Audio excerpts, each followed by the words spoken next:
Sözdələn, sözdən səs gəlir. Sözdələnən layihənin veb saytından və Coffeeal platformasından dəstək olanlara onların adlarını vurğulamaqla təşəkkür edirəm. Sözdələndə Dilbər Axundzadənin həyat yoldaşı Mikail Müşfiqlə olan xatirələrindən bəzi hissələri sənə danışıram. Dilbər xanım xatirələrində Müşfiqlə tanışdığından, aralarındakı məhəbbətin necə yaranmağından söhbət edir. Onun xatirələrində həmçinin sevgi dolu günlərlə yanaşı ağrılı günlərdən də bəhs edilir. Xatirələrin toplandığı Müşfiqli Günlərim kitabı 2005-ci ildə Gənclik Nəşriyyatında dərc olunub. Kitabın redaktoru Mustafa Çəmənlidir. Kitabda istifadə edilən Mikail Müşfiq və Dilbər Axundzadənin istintaq materialları Azərbaycan Respublikası Milli Təhlükəsizlik Nazirliyinin dəstəyi ilə əldə edilmişdi. Xatirələrin elektron mətni Azərbaycan Milli Kitabxanasının elektron məlumat bazasından hissə-hissə toplanıb. Mikail Müşfiqlə Dilbər Axundzadənin tanışdığı 1931-ci ilin bahar aylarına təsadüf edir. Müşfiq Dilbər xanımın əmisi İdris Axundzadə ilə yaxın dost, əmsinin arvadı Fəramışla isə tələbə yoldaşı olub. Məşhurlaşmaqda olan gənc şairlə də Dilbəri əmsi arvadı tanış edib. Dilbər xanım ilk görüşü belə xatırlayır. Müşfiqin əynində səliqə ilə tikilmiş qəhvəyi kostyum, ona uyğun üst köynəyi və qalstuk, ayağında qəhvəyi ayaqqabı vardı. Alnının üstünə düşən qara tellərini əli ilə tez-tez arxaya atırdı. Yoldaşlarından fərqli olaraq Müşfiq həyəcanlı və tutqun idi. Elə bil bugünkü təntənə onu sevindirmirdi. Onlar ikinci dəfə Kommunist küçəsində rastlaşırlar. Aralarında qısa dialoq keçir.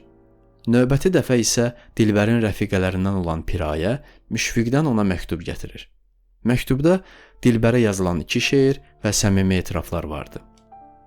O gecə yuxu mərşə çəkildi. Oxuduğum kitablardakı aşiqlərin surətləri bir-bir gözlərimdə canlanmağa başladı. Onların arzuları, düşüncələri, keçdiyi həyat yolları, aqibətləri haqqında düşündüm. Müşfiqi və özümü onlarla müqayisə etməyə başladım. Nəhayət Dilbər razılaşır. Gənc aşiqlər tez-tez görüşür. Hər görüşdə Müşfiq ona yazdığı şeirləri oxuyur. Qəlbini qazanmağa çalışır. Belə görüşlərin birində Müşfiq arzusunu dilə gətirir. Bizim bu görüşlər mənim aləmimdə artıq mənəvi bir ehtiyaca çevrilib.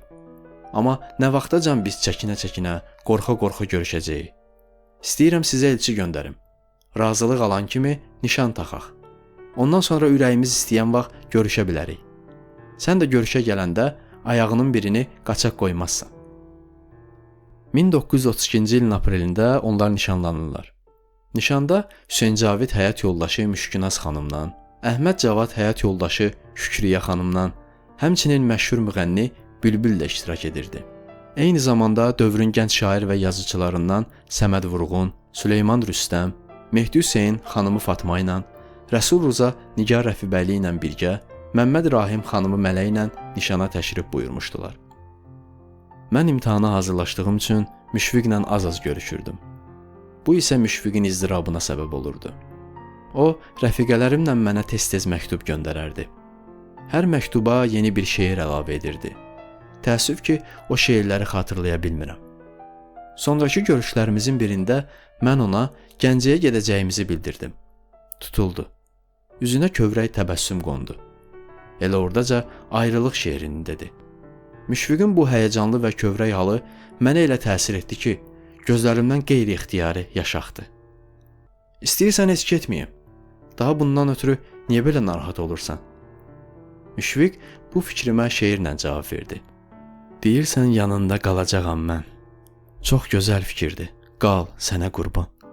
Nə zaman istəsən əziz canımı, qumral gözlərindən al, sənə qurban.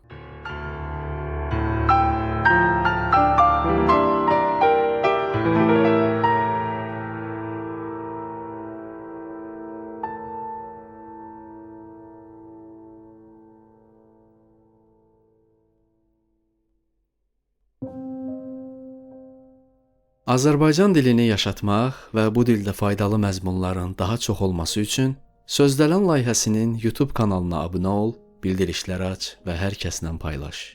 Buraxılışı bəyəndinsə, bəyən düyməsinə basmağı, fikrini şərhlər bölməsində bildirməyi unutma. Sözlələni həmçinin podkast platformalarında da dinləmək imkanın var. Sözlələnə layihənin veb saytından və Coffee.al platformasından dəstək ola bilərsən. Dinlədiyin və dəstək olduğun üçün təşəkkürlər.